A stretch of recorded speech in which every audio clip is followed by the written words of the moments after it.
Derek, we've been talking about the housing market as if it's one unified entity, but the markets differ from city to city and province to province. Let's talk about the most overheated markets. Which ones are on your list?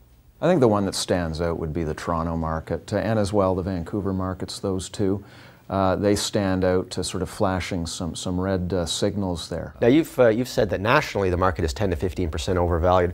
How overvalued might those two markets be, Toronto and Vancouver? 15% would be a reasonable assumption. So they're at the high end. Yeah, All right. They're at the high end. What about the Alberta cities, Calgary and Edmonton? Where do they stand? They're not so bad because they went through a boom-bust. The bust was during the recession. Okay. And since then, the market really hasn't heated up.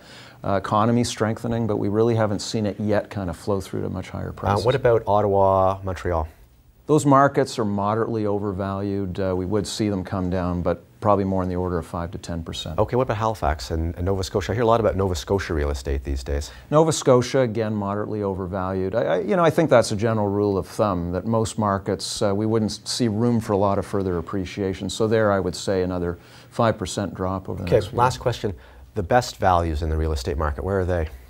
Well, hard to find because we don't have any markets gaining a lot. I think most of them, after the run we've seen, we'd be comfortable with sort of unchanged. But okay. That would leave sort of, I think, some Atlantic markets.